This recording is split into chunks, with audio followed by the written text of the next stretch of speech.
Good evening and thanks for watching Local 4 News. I'm James Sears. Scott County Democrats are kicking off their election efforts in 2018. That is tonight's top story. Local party officials held a gala this evening, giving candidates for local, state, and national offices a chance to make their case to voters.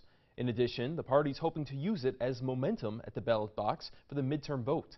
It wasn't just Scott County and Iowa hopefuls on the stage. They're getting help from Democratic leaders. Los Angeles Mayor Eric Garcetti addressed the crowd, saying the Midwest and West Coast are the same and need to be united.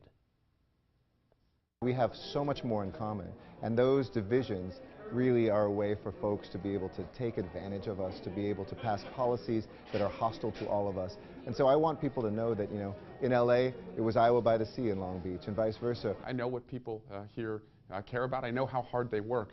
And what they expect from Congress is that we're going to invest in them. We're going to make sure that their kids have the skills they need for this new economy.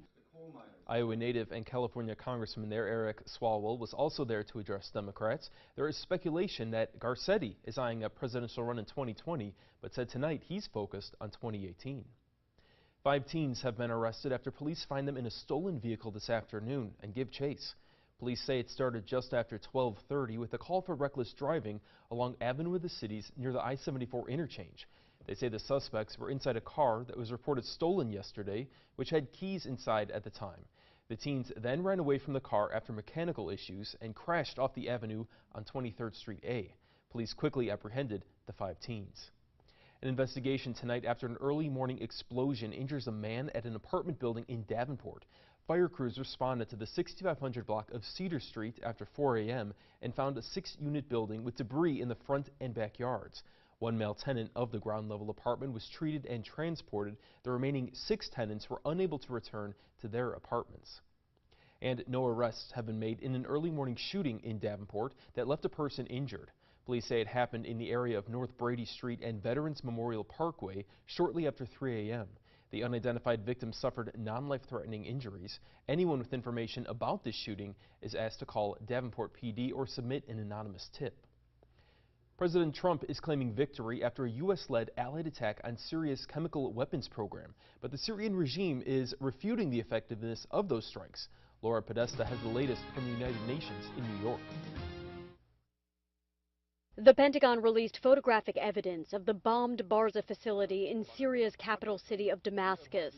The building was central to Bashar al-Assad's chemical weapons program. This is going to set the Syrian chemical weapons program back for years. Long-range Tomahawk missiles were launched from a U.S. Navy ship, striking 2 other chemical-related facilities early Saturday morning. Smoke was still rising from the ashes hours later. The airstrikes were in response to the suspected chemical attack that left dozens dead last weekend in Douma. Assad has denied any involvement, but Vice President Mike Pence put him and the leaders of Iran and Russia on notice. To be clear, the United States is also ready to take additional action in a sustained way to ensure that Syria understands there will be a price to pay if they ever use chemical weapons again. Following the bombing campaign, Syrian TV quickly released video of Assad casually walking through a building. A resolution condemning the missile attack put forth by Russia here at the UN Security Council was rejected. We acted to deter the future use of chemical weapons by holding the Syrian regime responsible for its atrocities against humanity. On Saturday, a team of UN chemical experts arrived in Syria to investigate whether Assad's government was responsible for the attack a week ago. And Syrians danced in the street as a show of defiance against the United States. Laura Podesta, CBS News at the United Nations. And this evening we're hearing from our state senators on the U.S.-led strikes. Illinois Senator Tammy Duckworth said, while the president rightly consulted our allies, I'm also particularly alarmed that the Trump administration did not foresee congressional authorization for these strikes, despite having ample time to do so, leaving these strikes on questionable legal ground. Illinois Senator Dick Durbin agrees, saying it is time for Congress and the American people to engage in a national debate about that authorization to use military force in Afghanistan, Iraq, Syria, and Yemen. Iowa Senator Joni Ernst supported the strikes and said in part Russia and Iran are complicit in these chemical weapons attacks on innocent populations. The Trump administration has shown decisive and precise global leadership. We must remain unified with our allies to put a stop to these continued attacks on the Syrian people once and for all.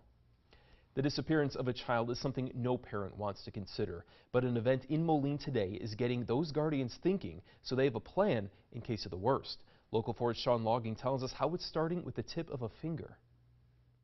I think it's a relief. It's a relief that I can have something documented. Well, Rose Hernandez's granddaughter, Nadia, might see it as a chance to smile for the camera and meet some furry friends. I like to pet the dog. You like to pet the dogs? What grandmother and granddaughter will be leaving with is more than just memories of a fun day. I keep seeing it on the news, all these other missing things. I just want to be able to have something to hand to the police. So yeah. Awesome. In the showroom of Zimmerman Honda, it's not cars drawing in families, but another safety feature that no parent ever wants to use.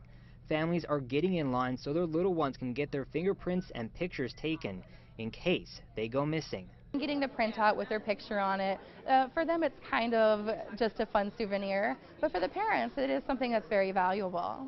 Tina Buxton with Waterloo, Iowa-based Safer Families Project provides a digital fingerprinting service across the country as a way to not just scan in the ridges, but start a conversation. You think about the worst case scenario and you hope that it never happens, but having a plan in place is the absolute most important thing you could do. Buxton says when a kid goes missing, often the most time-consuming process in starting these investigations is gathering a photo and a snapshot of these 10 digits. So they're just working to take a weight off parents' shoulders. It's just nice to know that I can go, this is my kid, this is exactly who he is, and they can get him back to the right person. So it's just a nice safety precaution for all of us. By providing a peace of mind, one finger at a time. Sean Logging, Local 4 News.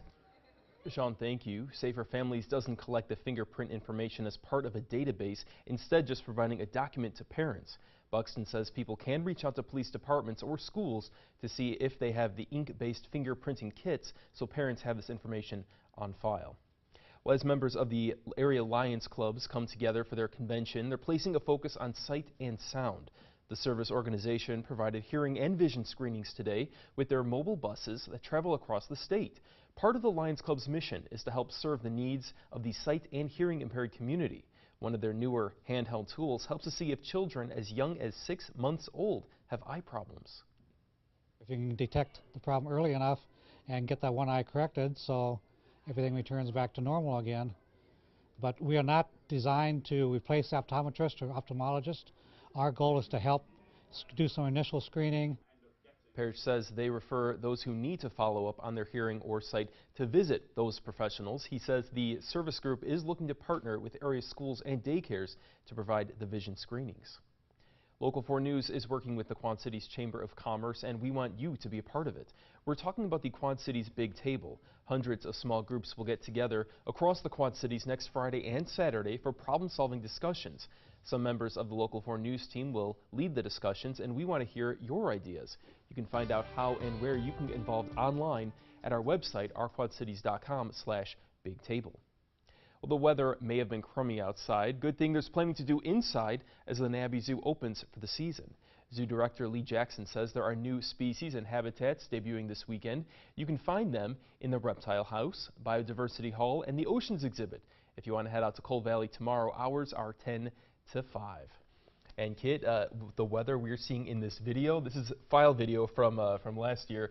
This is the kind of video we're hoping for. I was wondering why, because today's just been gloomy, dreary, cold. Yeah. I don't think many of those animals, some of them are tropical or from the Serengeti, I don't think they're enjoying this very much, and they're not going to be enjoying the snow.